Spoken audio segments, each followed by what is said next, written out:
Alors bonjour, bonjour, vous êtes ici sur l'émission de Le Princesse Angel Show. Alors aujourd'hui nous sommes à l'hôtel Majestic pour rencontrer une personne qui nous a vraiment inspiré, comme vous le savez, c'est le thème de l'émission. Et je vais vous laisser la rencontrer, elle va se présenter. Alors bonjour, je suis Cécile Trout, je suis la directrice formation et qualité du groupe Deep Nature, voilà, qui est un groupe, on est opérateur de spa, donc notre spécialité c'est de rendre un spa rentable, c'est notre métier. Et moi, mon métier de base, c'est historiquement, c'est l'esthétique, donc je suis esthéticienne aussi avant tout. Et voilà. D'accord. Et comment vous en êtes arrivé à ce métier, si c'est pas indiscret? Alors, c'est une histoire assez rigolote. En fait, c'est déjà lié vraiment à des opportunités. Alors, on pourrait dire que je suis une opportuniste, mais pour le coup, je trouve que c'est une assez bonne qualité. Ah oui. C'est-à-dire que j'ai commencé comme esthéticienne. Alors, j'ai presque envie de dire par hasard. Alors, je parle de ça il y a plus de 35 ans. Hein. Un peu par hasard, voilà, j'aimais la beauté dans le sens large, j'aimais les gens. Donc, je voulais rendre les gens beaux, mais vraiment dans le sens large du terme. Voilà, j'ai passé mon CAP d'esthétique, etc. Et puis rapidement, je suis rentrée dans l'univers du spa. Alors encore une fois, le spa il y a 30 ans, c'était pas le spa d'aujourd'hui. Voilà, donc j'ai commencé à faire des massages, beaucoup de massages, à faire beaucoup de formations de massages divers et variés. Et puis à 20 ans, j'ai eu la possibilité d'ouvrir un institut beauté. À 20 ans, À 20 ans. c'est un peu tôt. Oui, mais j'étais prête. Alors, j'étais surtout quelqu'un qui est venu me voir, qui à l'époque voilà, avait de l'argent et qui avait besoin d'une professionnelle, parce que pour ouvrir un institut de beauté, il fallait vraiment que ce soit une professionnelle qui s'en occupe. Donc à 20 ans, première expérience de management. Là, je me suis un peu découverte. Bon, et puis en fait, j'ai quand même un peu adoré. Et puis voilà, l'expérience n'a pas duré très très longtemps. Bon, des histoires plus on va dire, d'incompatibilité avec quelqu'un qui n'était pas de la profession. Et on n'avait pas la même façon de voir les choses. Bref, et puis rapidement, quelques mois plus tard, alors remettons-nous dans le contexte, je vous parle de ça il y a 30 ans, j'ai monté une entreprise de soins à domicile et de massage à domicile. Alors spécialement, moi j'habite à Chamonix, spécialement Chamonix, Megève, Genève. Voilà, développer ça et puis avec un petit réseau, alors on pourrait appeler ça aujourd'hui un peu une conciergerie de massage et de soins à domicile, mais bon voilà. Et puis parallèlement à ça, j'ai fait aussi, alors on appellera ça aujourd'hui du consulting, pour ouvrir un spa dans certains hôtels sur Chamonix, parce que l'industrie du spa commençait à se développer. Voilà, tout ça mélangé avec plein d'autres expériences, toujours l'expérience terrain. Et puis, il y a maintenant 12 ans, 13 ans de ça, Julien Paty, donc le PDG de la société Deep Nature qui habite à Chamonix, le siège est à Chamonix, était lui au début de son aventure pour créer cette société, donc d'exploitant de spa, avait besoin de quelqu'un très dans l'opérationnel pour gérer et exploiter les spas des montagnes. Donc on a commencé à exploiter 5 spas et j'ai fini moi il y a 4 ans, en tout cas dans cette mission-là, avec 17 spas à gérer. Voilà. J'ai arrêté parce que j'en avais j'ai commencé à être fatiguée de tout ce trop d'opérationnel. Mais j'avais oui, envie, c'est pas à étonnant. l'aube de mes 45 ans, j'avais envie d'être plutôt dans le fait de donner, de commencer à donner ce que j'avais appris. Et puis voilà, donc j'ai proposé à Julien Paty de créer le pôle formation qualité. Et donc je je le supervise et je le dirige depuis, je le pilote depuis maintenant 4 ans. Et c'est passionnant parce que... Alors c'était ma question suivante, voilà, pour savoir qu'est-ce que vous aimez. Non, c'est très bien. C'était de savoir qu'est-ce que vous aimez dans votre métier.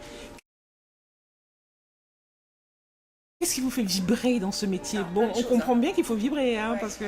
Alors plein de choses. Déjà les gens, Oui. pour commencer, on ne ferait pas ce métier. Alors, c'est vrai qu'on dit toujours quand on fait ce métier on aime les gens, mais quand même, là il faut vraiment aimer les gens. Et puis c'est vraiment l'envie de donner, l'envie de, comment dirais-je, de transmettre. C'est vraiment ça. Alors ça c'est la première des choses. L'envie aussi de moi-même continuer à me former, parce que être formatrice c'est aussi se former soi-même. Et ne pas rester sur ses acquis. Et puis voilà, essayer de trouver plein de petits outils intéressants et pertinents pour accompagner au mieux les équipes et puis surtout les faire grandir. Parce qu'aujourd'hui, réellement, c'est ce qui me fait vibrer. Et quand j'ai des managers ou des esthéticiennes que je vois petit à petit, j'ai envie de dire pousser. Alors, je ne suis pas responsable de ça, Oui, mais... une petite part là-dedans. Tout à fait. Et elles sont responsables elles-mêmes de ça, hein, puisque voilà, on est soi-même responsable de sa, comment dirais-je, de son évolution, encore une fois, mais quand même, je me dis, bon, je fais un petit peu partie du truc et ça me fait plaisir en tout cas. Et ça me fait vraiment vibrer. Très bien. Comment ça se fait que vous êtes retrouvés ici? Moi, je ne vais pas dire les secrets, je préfère que vous les disiez vous-même. Alors, qu'est-ce que je fais là tout de suite? Là, je suis avec vous.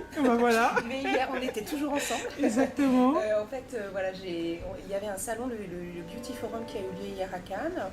Et donc, j'ai été sollicitée par les responsables de ce Beauty Forum pour animer une table ronde avec deux de collaboratrices, donc Isabelle Tromber et puis Christine Masson. Et nous avons donc animé une table ronde et le sujet était justement comment élever ses équipes en compétences. Comment monter ses équipes en compétences, qui est bien sûr mon vrai sujet de cœur.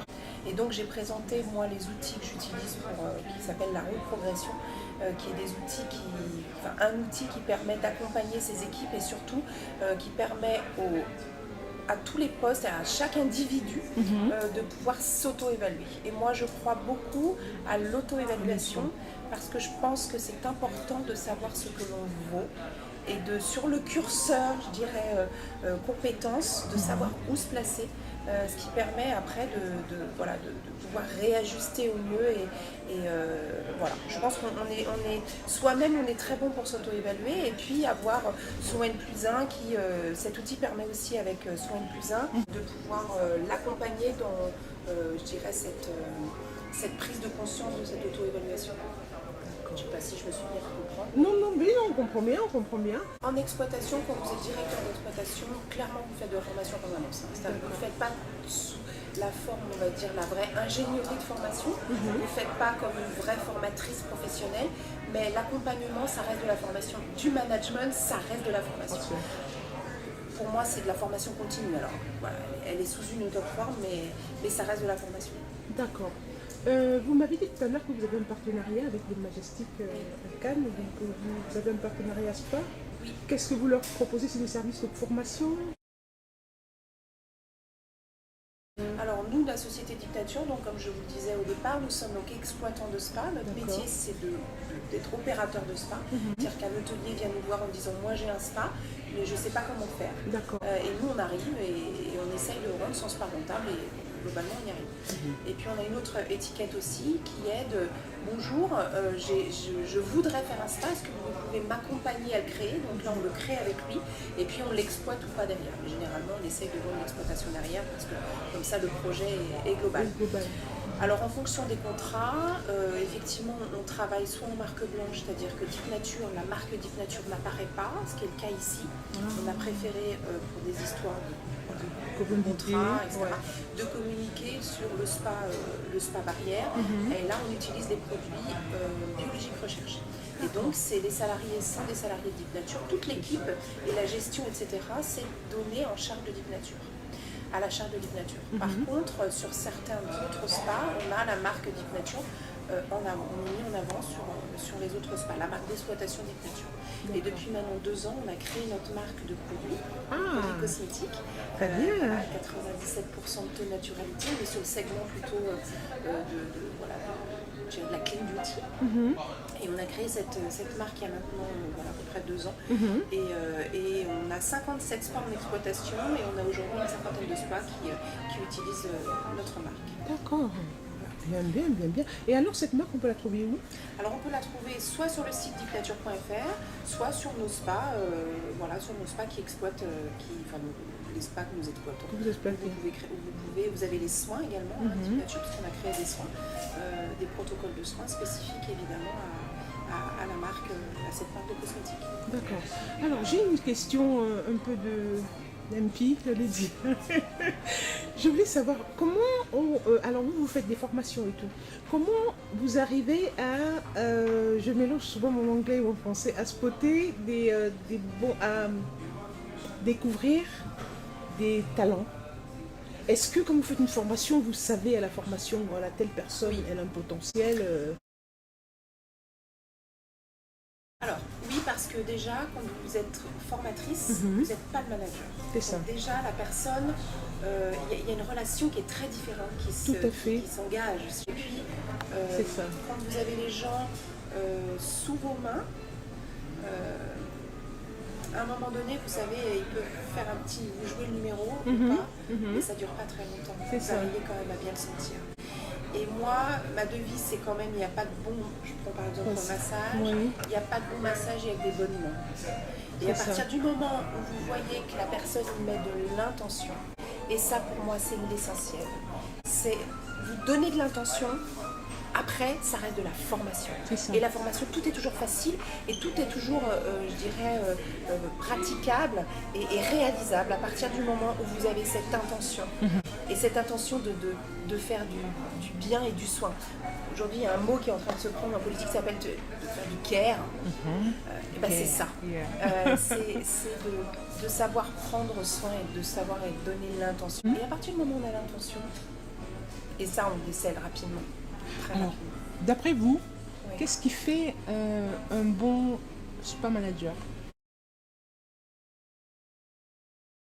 Qu'est-ce qui fait un bon spa manager? Ça, c'est une grosse question.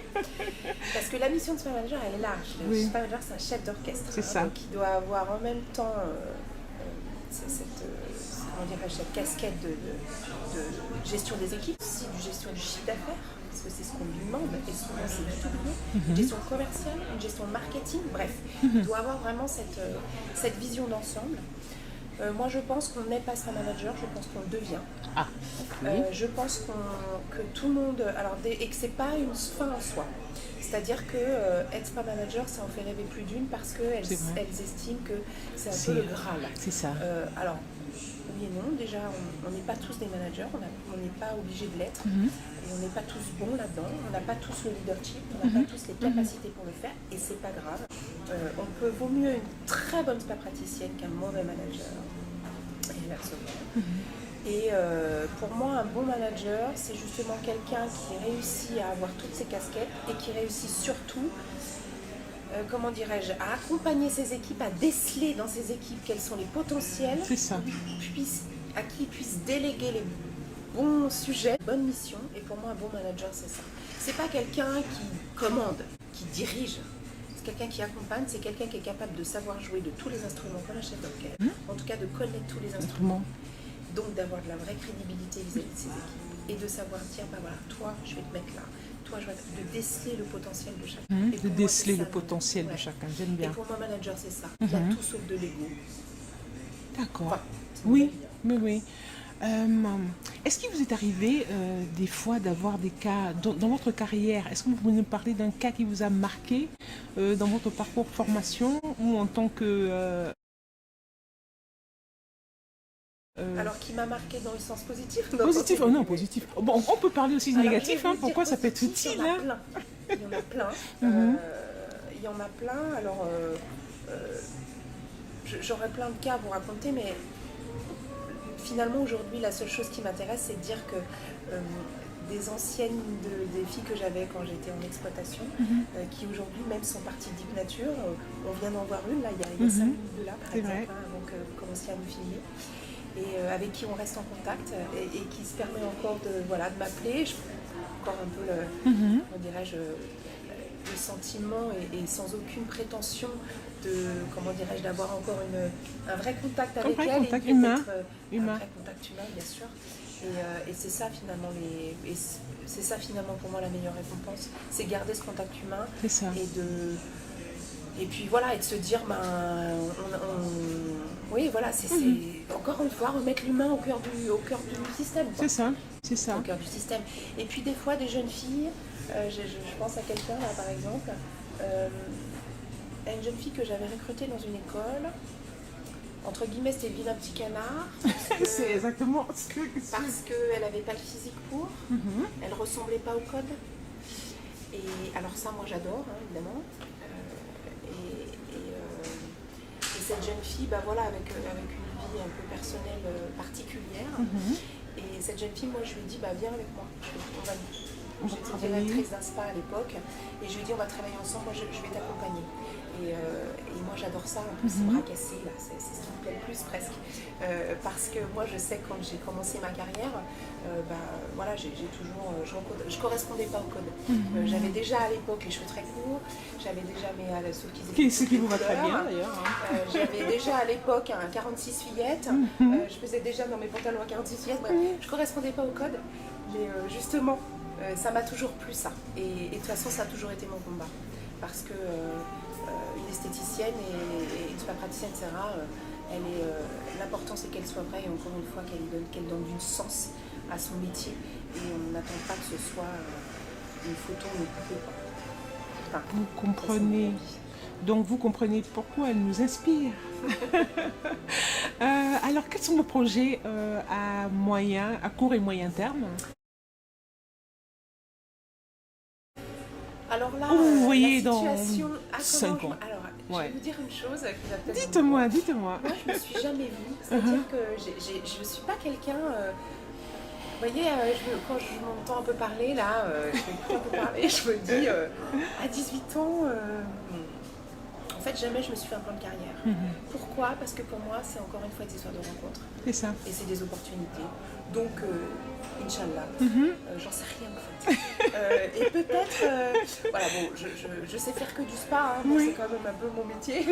Donc bon, je pense que je continuerai quand même dans le spa, déjà parce que j'adore ça, et en plus parce que aujourd'hui, j'ai une petite expertise, si petite soit-elle. Et puis j'espère continuer dans ce partage, et puis dans toujours cette rencontre de gens. Et puis voilà, donc j'en sais rien. C'est bizarre de vous dire ça, mais... non. Et puis j'aime bien pas savoir en fait, parce que ça me plaît. C'est ça. Et ce qui me plaît, c'est des surprises. Déjà parce que j'aurais peur d'être déçue. Et puis c'est mon mode de fonctionnement. Et moi je suis très forte dans l'adrénaline. C'est-à-dire que dès qu'il arrive des projets, je suis assez efficace là-dedans.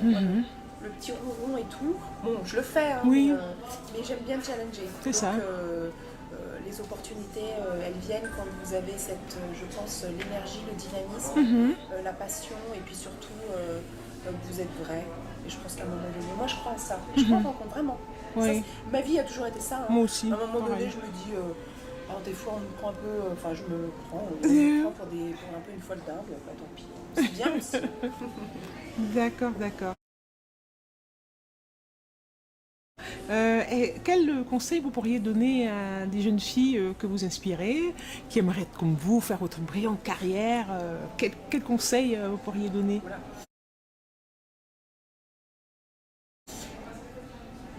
Soyez vous. Et puis surtout, ayez pas peur d'être ce que vous êtes. Aimez les gens. Parce que si vous faites ce métier, si vous les aimez pas, ça marche pas. Croyez en vous. Moi, je rappelle quand même, et je suis très fière de le dire, que j'ai un CAP d'esthétique. Hein. Bon, alors après, j'ai passé quelques formations, etc., complémentaires, hein, évidemment, en management, tout ça. Mais au départ, j'ai fini ma fin de troisième et voilà. Et je fais partie de cette génération un peu tiens, tu vas faire esthéticienne. Enfin, je pense que certaines esthéticiennes vont comprendre ce que je veux dire quand je vais dire non, ça. non. Moi, je comprends aussi. Voilà. Et je suis très fière de dire ça. Et j'ai pas honte de le dire, bien au contraire. Mais l'esthétique d'aujourd'hui, enfin, je veux dire, c'est toutes ces nouvelles esthéticiennes qui ont cet état d'esprit de vouloir justement sortir un petit peu des codes et puis comment dirais-je, apporter une vision un petit peu différente de l'esthétique. C'est elle l'esthétique de demain. Alors qu'est-ce que je leur dis? Je leur dis soyez vous, et si vous croyez en votre métier, et si vous croyez en vous, ça marche. Voilà. Exactement. Il faut un peu bosser quand même. Oui, hein. bah oui. Il faut un peu bosser, mais Il faut se former aussi. Quand on aime ce qu'on fait, bon voilà. Vous savez, l'essentiel, moi le matin, quand je me lève, je me regarde dans la glace, je suis en accord avec moi. Et dans tout ce que je fais. Et des fois, j'ai dû prendre des décisions en management, etc., qui étaient très difficiles, qui étaient très compliquées. Mais je savais pourquoi je les prenais. Et des fois, je les ai pris pour des raisons économiques, etc., pour des raisons stratégiques. Mais j'ai toujours été très franche et très claire avec les gens. Je leur ai jamais menti. Et je suis OK avec ça. Et je me regarde dans la glace et je me dis, je suis OK. Très bien. Je fais pas d'entourloupe. Et ça, pour Mais moi, ça se voit. moi, je suis très sensible à la justesse et à la justice. Et je n'aime pas la justice. Ça m'insupporte. Et je pense que si j'avais un truc à dire, c'est soyez juste. Soyez en accord avec vous. Alors, j'ai une question un peu plus technique, on va dire. Comment se porte le monde du spa en ce moment avec la pandémie, tout ce qu'il y a eu? Comment est-ce que vous avez senti des répercussions dans votre métier? Quel type de répercussions Alors nous, il s'avère, évidemment, moi je vais parler pour Deep Nature, mais parce Oui. que évidemment, C'est ça. écoutez, on a fait une belle saison d'été. Pourquoi? Parce que j'aime entendre ce genre de choses. Parce que finalement, les Français ont beaucoup visité la France. Et puis on a quand même, voilà, on a bien travaillé. C'est sûr qu'il y a des pays comme la Polynésie, la Nouvelle-Calédonie, c'est un petit peu plus compliqué parce que les frontières sont fermées. Mais bon, voilà, quand les frontières vont ouvrir, ça va reprendre. Mais j'ai envie de vous dire, et ça, on en parlait hier aussi avec des professionnels du métier, du secteur. Cette dynamique du bien-être, dans le sens large du terme, les gens l'ont eu. Et surtout, les gens ont pris conscience que prendre soin d'eux, c'était chouette. C'est important. Et donc, ça a ouvert le marché du spa va se développer, je pense, encore plus. Et les gens vont être sensibilisés encore plus à cette industrie du spa. Parce que, en tout cas, consommer du spa, parce qu'ils ont pris conscience justement du care, c'est ça. de prendre soin de soi. Vous avez bien vu par Zoom le yoga, le pilates, c'est ça, comment prendre soin de sa peau, talali, talala. Et là, ils ont pris, en tout cas, ils ont pris conscience que prendre soin de soi, ça allait devenir important. Oui. Donc, comment se porte l'industrie du spa? Globalement, pas trop mal. Contre toute attente, pas trop Contre mal. toute attente. Et pour corroborer vos dires sur la santé et le bien-être, une étude où il disait que donc sur toutes les... ils ont interrogé, je crois, des personnes dans 17 villes d'Europe. Et il disait que ce qui arrivait en premier pour les gens, c'était pas la qualité du travail et tout ça, c'était vraiment le bien-être. La santé et le bien-être, et encore plus depuis le confinement. Donc je suis tout à fait d'accord avec vous sur ce que vous dites. Et je pense que ça va rentrer dans le budget familial. C'est-à-dire que les gens vont peut-être s'acheter un petit pull de moins. Exactement. Voilà, mais ils vont profiter d'eux et profiter aussi des autres autrement. C'est-à-dire leur aussi, ils vont peut-être aller faire du spa en famille. C'est ça. Se dire que finalement, aller dans un jacuzzi avec ses enfants, etc. Prendre le temps de s'occuper de soi. D'accord. Donc, le spa se passe pas trop mal quand même. Après, on va voir par la suite comment c'est pas. Finalement, personne ne sait comment ça va se passer. Et puis, toutes ces règles sanitaires qu'on a dû mettre en place. Bon, nous, on est quand même dans un métier où on était déjà en termes de règles d'hygiène, on était déjà bien à la pointe. On a juste dû renforcer un petit peu ces règles. Bon, finalement, moi, je trouve que c'est pas plus mal. Et ça marche très bien. C'est juste qu'il a fallu s'adapter différemment, se réorganiser. Mais bon, ça fonctionne. Très bien, très bien.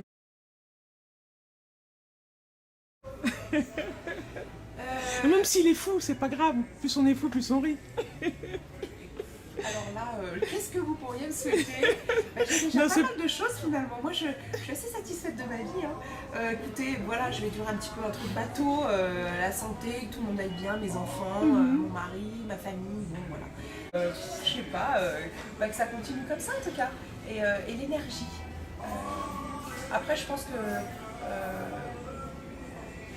voilà, je suis de tempérament de naturel positif et j'ai cette énergie et j'espère que je vais la garder, mais je pense que je vais la garder. Donc qu'est-ce que vous pouvez me souhaiter? Je sais pas. Qu'est-ce que vous... je sais même pas Ce trop qu'on vous veut. dire. Hein, Ouais, voilà. ce que vous Moi, ce que je peux vous souhaiter, c'est la santé. Parce qu'après le reste, hein, Bien on sûr. fait avec. Non mais voilà, c'est pour ça que je disais évidemment la santé. Et Oui. puis voilà, l'énergie pour pouvoir continuer tout ça. Et puis voilà, continuer à faire de belles rencontres, hein, comme on a pu faire. Et je vous remercie, c'est chouette. Oui. Et puis voilà. C'est Plein réciproque. peut-être nouveaux projets. Réciproque, plaisir partagé. Et Merci. je suis vraiment très, très, très heureuse de vous avoir rencontré et de vous avoir sur cette émission. Vous voulez bien redire votre nom? Oui, Cécile Troude. D'accord. Et où est-ce qu'on peut vous trouver? S'il y a des personnes qui veulent vous contacter ou savoir Oui, ce que bien vous sûr. faites? Donc je suis sur LinkedIn et également vous pouvez me contacter à mon adresse mail que je peux vous donner. Donc c'est troude, tout attaché, @deepnature.fr. D'accord, Voilà. parfait. Merci, c'est Trude. Merci. Alors, comme on avait dit hier, Cécile de Chamonix. Et puis avec Angèle de New York. Et Angèle de New York. Merci beaucoup. Merci beaucoup. Et pour cette au rencontre. plaisir. Et puis Et à très bientôt. vraiment à très bientôt. Ouais. C'était un plaisir partagé. Tiens, ça c'est une baguette magique. J'espère qu'on se reverra. Ah oui, oh oui, ça, moi on m'échappe pas. Allez, à bientôt. Au plaisir. Au plaisir. Au revoir. Alors, interview Hôtel Majestic à Cannes. On fait de très très belles rencontres dans la vie et ça, c'en est une.